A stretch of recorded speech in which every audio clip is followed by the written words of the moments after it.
The third section of the unit is about segmentation, targeting and positioning to develop strategies. It's worth 25% of the total weighting of the unit.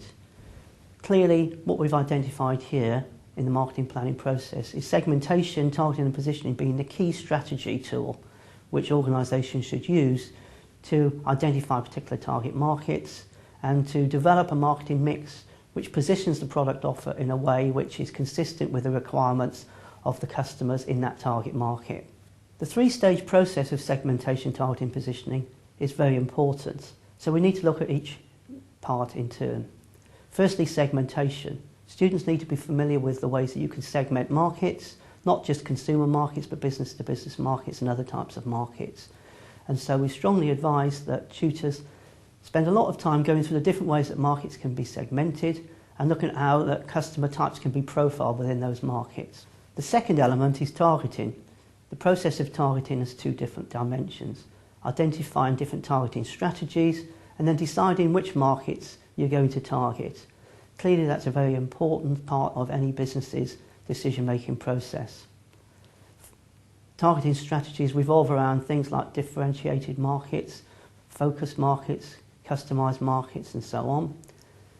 The process of deciding which markets to target is very much to do with looking at criteria for evaluation, and this is where information from the marketing audit comes into play.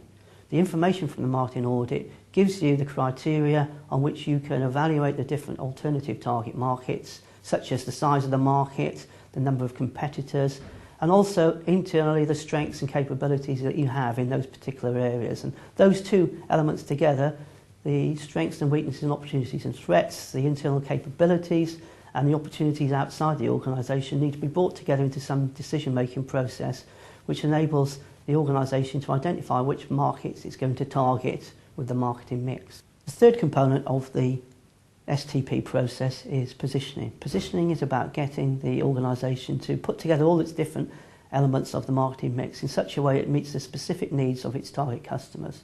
It's looking at how you can distinguish what you do from what your competitors do and make yourself better at meeting the needs of those defined customers in that marketplace. And so positioning is all about bringing the different components of the marketing mix together. All 7 elements are important, irrespective of whether you're in a product market or a service market.